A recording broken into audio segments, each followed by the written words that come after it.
भेंडीचं भरीत करणार आहोत। भेंडी धुवून घ्यायची आणि त्यांना पुसून घ्यायची। भेंडी आहेत ना भरीतसाठी किंवा भाजीसाठी एकदम सुकी झाली पाहिजेत, म्हणून चांगल्या स्वच्छ कपड्याने यांना पुसून घ्यायचे। आता आपण कापून घेऊया। त्याचा हा देठाकडचा भाग आहे तो काढून टाकायचा आणि त्याचे 2 तुकडे करायचे। तुम्ही अशी अख्खी पण भरू शकता आणि मध्ये त्याला अशी चिरा द्यायची। अशा प्रकारे आपण सर्व भेंडी आहे ना कापून घ्यायची आहे। भेंडीला पाणी राहिलं ना तर मग बुळबुळीत होते। भरीतच्या भाजीचा मसाला कसा तयार करायचा ह्याचा व्हिडिओ मी शेअर केलेला आहे। त्याच भरीतच्या भाजीमध्ये आज आपण भेंडी भरणार आहोत। तो हा मसाला घेतलेला आहे इथे मी 4 चमचे, छोटा 1 चमचा घरचा लाल मसाला, चिमूटभर अशी आमचूर पावडर आणि चिमूटभर अशी हळद, कारण याच्यामध्ये पण हळद आहे। हे सर्व मसाले आहेत ना ते आपल्याला मिक्स करायचे। मसाल्यामध्ये मीठ पण आहे, तो अंदाज घेऊन मीठ घालायचं आणि ह्याला भिजवून घ्यायचं।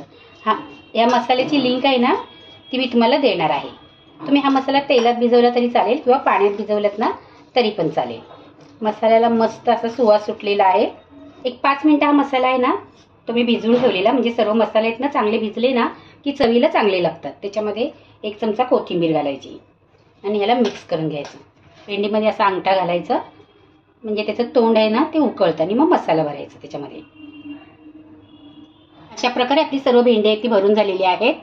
तवा गरम झाला की 1 चमचा तेल घालायचं आणि त्याच्यावरती ही भेंडी लावायची।